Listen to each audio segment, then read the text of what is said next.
महादेव देवी पार्वती एपरी उग्र हेबा संसार पई उचित नुहे। तांकु रोकंतु। जदि से महादेवंक कथा को अवमानना करंती तेबे तमे तांकु ही बुझाओ प्रिय। एबे बुझिबार आवश्यकता देवता मानकर स्वामी जहांक दृष्टि रे पार्वती पुत्रंकर कौनसी महत्व नथिला। ए संघार लीला रे मु भी देवी पार्वती सहित अछि।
केही भी बंचिबे नाही।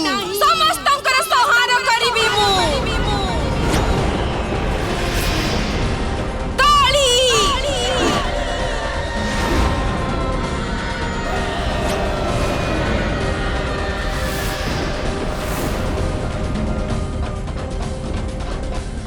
तारा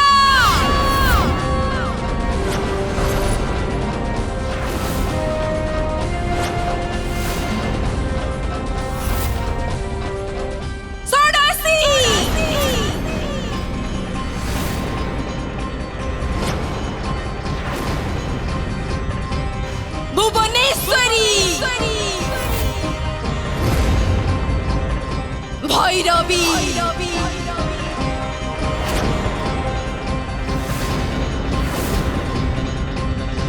छिन्नमस्तका धूमावती बगड़ामुखी मातंगी कमला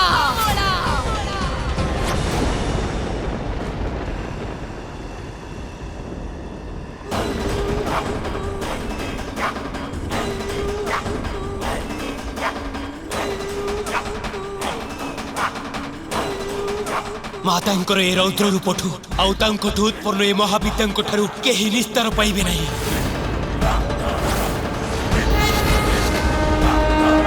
मु केवल कैलाश नुहे समस्त ब्रह्मांड रे जोठारे भी देवता माने अछंती तांकर भी विनाश करिबी संहार करिबी मु संहार।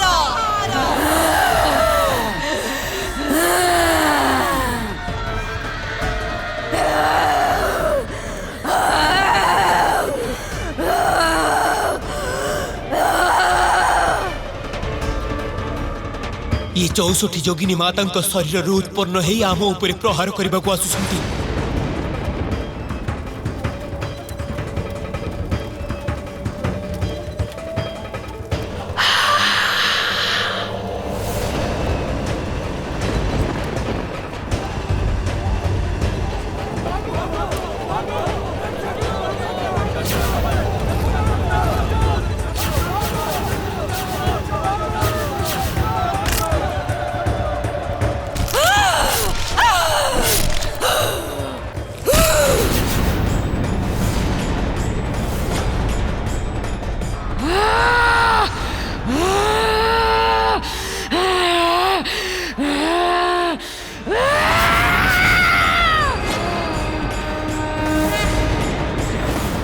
ସତେ ହେଉଛି ଯେମିତି ମାତାଙ୍କଠୁ ଉତ୍ପନ୍ନ ଏଇ 64 ଯୋଗିନୀ ଆଉ 10ଟି ମହାବିଦ୍ୟା ଆମ ବିନାଶ ପାଇଁ ଆମ ଆଡ଼କୁ ଅଗ୍ରସର ହେଉଛନ୍ତି।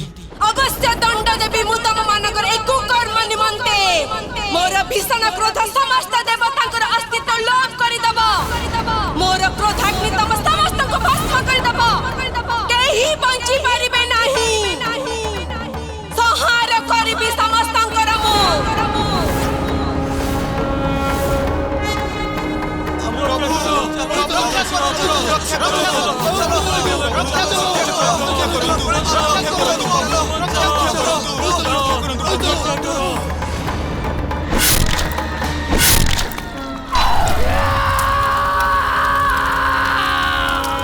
देवराज ए जोगिनी ठारू आमको रक्षा करिवार कोनोसी उपाय करंतु। समस्त देवता को बंदी कर नेउछंती ए 10टी महाविद्या आउ 64 जोगिनी भी तांको सहयोग पई तत्पर। मु जानि नाही हेबे किपरि विनाश हेबो। ज्वालामुखी समान माता आदिशक्ति क्रोध जे पर्यंत शांत रुहंती से पर्यंत निजर संहारक शक्ति को निज भितर संरक्षण करी रखंती। आउ हां जेबे विस्फोरण हुए तेबे सारा संसार को संहार करंती। कुआडे जीवार प्रयास करुथिलो। देवी दुर्गांकर स्पष्ट आदेश आज केही भी देवता एठारु जीवित जाई परिबे नाही।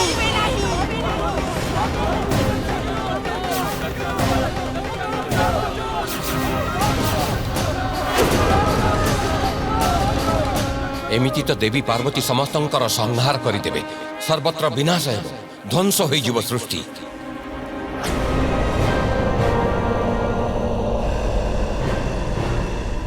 समस्त देवगण प्रस्तुत हो जातु। परस्पर ठारू दूरे रुहतु आ निज रक्षा पाई निज अस्त्र प्रयोग करंतु। देवगण निज को रक्षा करंतु, रक्षा करंतु स्वयं को। जोगिनी माने चारियाडू घेरी जाइछंती। शीघ्र किछि करिबाको हबो।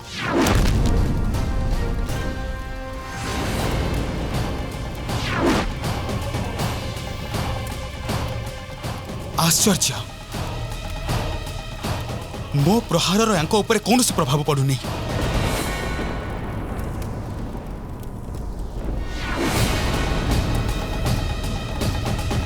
वायुदेव आज कोनसी अस्त्र शस्त्र अथवा कोनसी तमर दिव्य शक्ति महाशक्ति को क्रोधरु तुमको एमे केही भी बंचाई परिबे नहीं।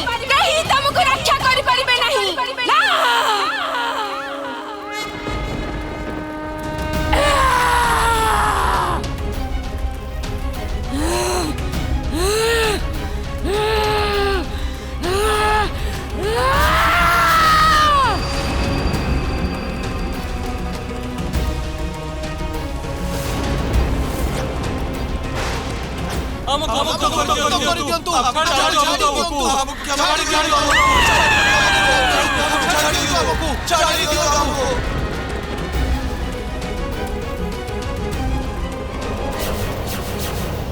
अग्निदेव कुआडे पलायन करिबार प्रचेष्टा करूछ। रुह निज दंड स्वीकार कर। मते धरिबा पई चेष्टा करंतु नाही। मोर अग्नि सुरक्षा कवच को भेदिबा को चेष्टा कले आपण भस्म होई जिवे।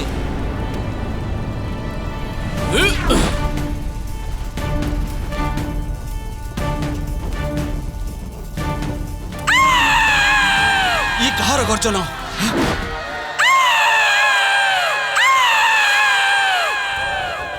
देवी तारा निज उग्र रूप रे। अग्निदेव मोठु निजको केमिति रक्षा करिबे आपण?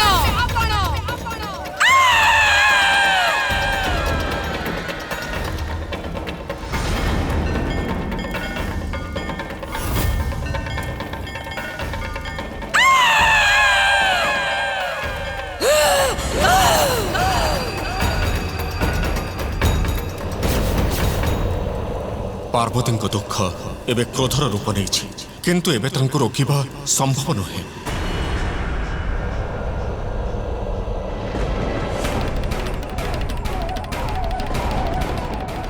देवी भुवनेश्वरी और देवी कमला निज हाथ जो प्रचंड ऊर्जा उत्पन्न करुछंती सेथुरु तो एठार उपस्थित केही भी देवता बंची परिबेनी।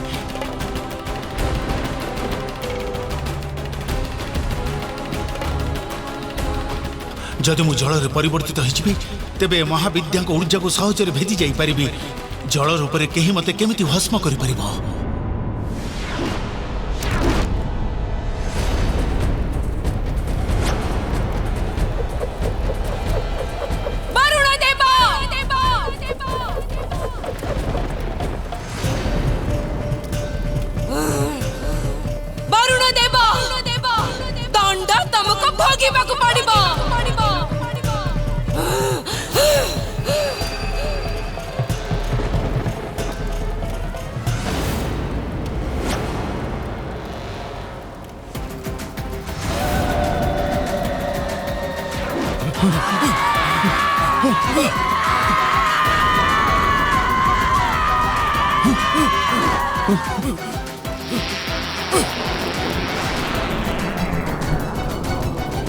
जमराज मो फसल दूरे रहिले आपनकर मंगल हेबो दूरे रहतु मो ठारू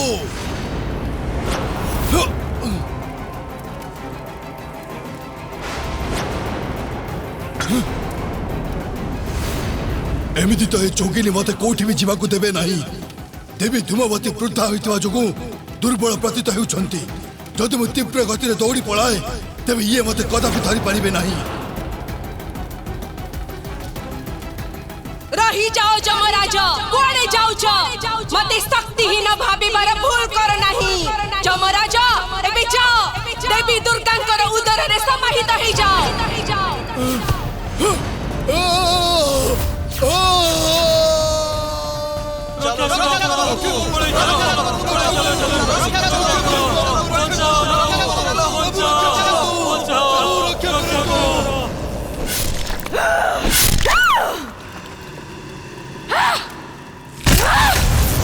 एमिति भावे तो समस्त देवतांकर विनाश होई जीव आ मु देवराज एठी थाई ए सब देखि परिबि नाही मते किछि करिबाकू हबो देवराज बहुत गर्व अछि ना निजर शक्ति ऊपर आज देवतांक सहित तम अहंकार भी नष्ट हेइ जिवो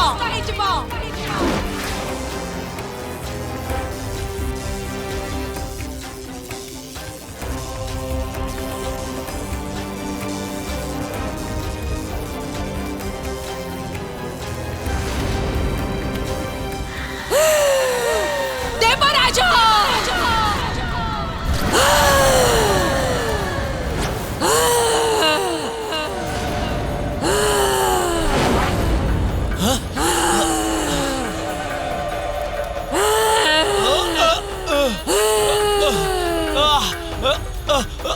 देवी देवी क्षमा क्षमा देवी देवी मोर बहुत बड़ भूल हो जाइए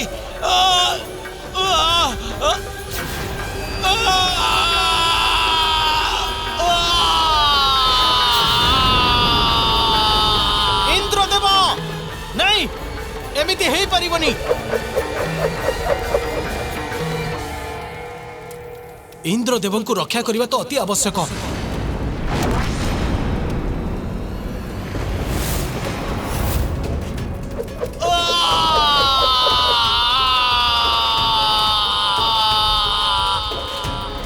इंद्रदेवंक रक्षा पूर्वरु तमे निज सुरक्षार विचार कर सूर्यदेव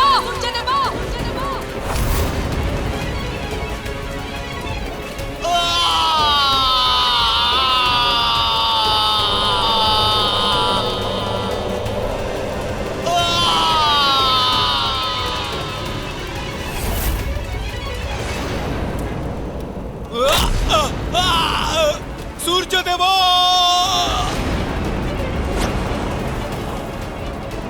मु कही ना आज केही भी बंची में नहीं समस्तंकर संहार करिबी मु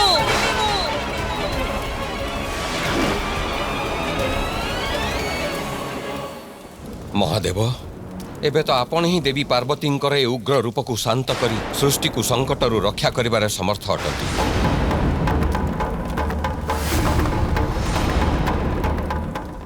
महादेव शीघ्र किछि करंतु अन्यथा देवी पार्वती सर्वत्र प्रलयर स्थिति उत्पन्न करिदेबे मु तो प्रतीक्षा ही करिथिली जे देवी पार्वती मन रे थिबा क्रोध बाहर को आसी गले से स्वतः शांत हिजिबे किंतु एहर विपरीत तांको क्रोध तो बढ़िबारे लागिछि तांकरे विनाश लीला को शांत करी तांको रोकिबाकू पड़िबो।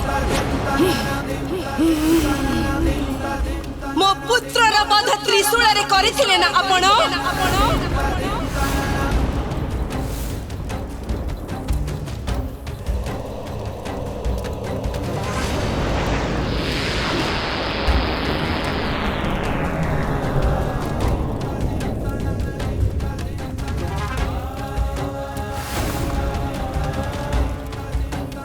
पार्वती जदि संहार कर तुमर क्रोध शांत हो तेबे आस मु प्रस्तुत तुमर दोषी मु मते गिली दे मोर संहार कर देवी।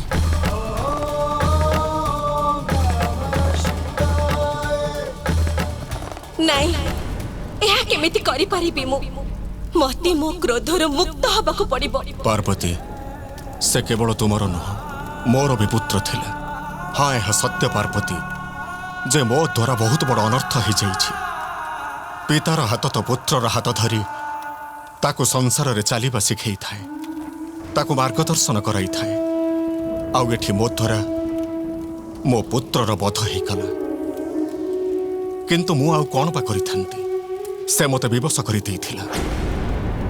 ओमा मु तो चिन्हि कली ताकू किंतु वास्तविकता दृष्टिरू अविद्या कारणरू से मते निजर पिता को चिन्हि पारिला नहीं जानी पारिला नहीं जे 84 लाख जोनि समस्त जीवंकर पिता मो अटे।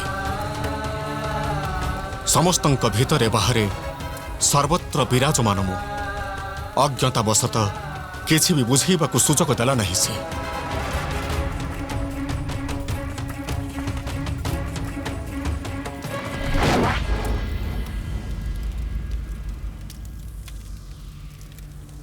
तमे ताको जन्म तो देइथिला पार्वती किंतु उचित संस्कार देवार सुजोग मिली नहीं तुमको।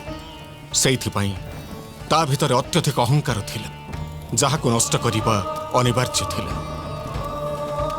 जेमिति ब्रह्मदेवंक शिर सहित तांक अहंकार को भंग करिबा आउ प्रजापति दक्षंक भितरे थिबा अहंकारर नाश आवश्यक थिला सेहिपरि आम अहंकारी पुत्रर अहंकार को नष्ट करिछि मो।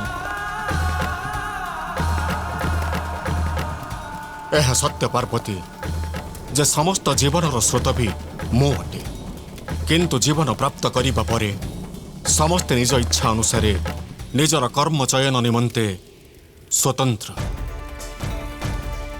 आमर पुत्र जो कर्म को चयन कला ताहार परिणाम एया थिला एहा ताको भोगिबाकू पड़िला। स्वामी से ब्रह्मदेव की प्रजापति दक्ष नथिला गोटे अपरिपक्व बालक मात्र थिला जहार जन्म केवल किछि समय पूर्वरु हेतिला। किछि ज्ञान प्राप्त करिबार अवसर ही कोठ प्राप्त कला से निज मातांकर आदेश पालन करुथिला से सेथिपई आपण तार बध करिदेले। ए निर्णय मते आपणकर स्वीकार नुहे स्वामी मते मो पुत्र फेरई दियंतु तेबे मु स्वयं को शांत करि पारिबी। जदि आपण चाहिबे तेबे एहा अवश्य संभव हबो काहे कि ना आपण ही समस्त जीवनर नियंता। तेनु हे महादेव हे देवाधिदेव मते मो पुत्र फेरई दियंतु अन्यथा मो क्रोधर परिणाम सह्य निमंते प्रस्तुत हे जांतु।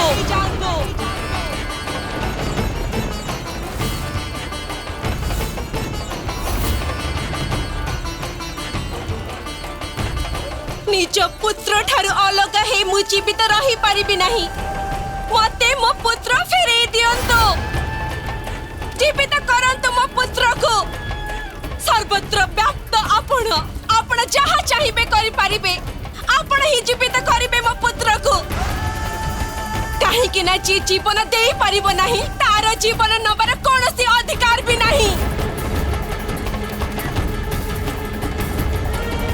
जीवित करंतु अन्यथा मोर क्रोधाग्नि समस्त संसार को भस्म करि दबो।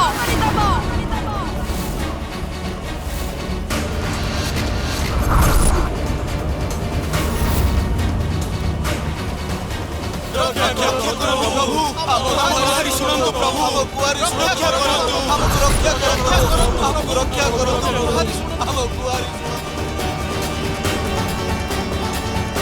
ମହାଦେବ କେମିତି ଶାନ୍ତ କରିବେ ମାତା ପାର୍ବତୀଙ୍କର କ୍ରୋଧକୁ? ସେ ଆଉ ମତେ ଶାସ୍ତି ଦେବେ ନାହିଁ ତ? ଶାନ୍ତ ହେଇଯାଅ ଦେବୀ ପାର୍ବତୀ, ତୁମକୁ ତୁମ ପୁତ୍ର ଅବଶ୍ୟ ପ୍ରାପ୍ତ ହେବ।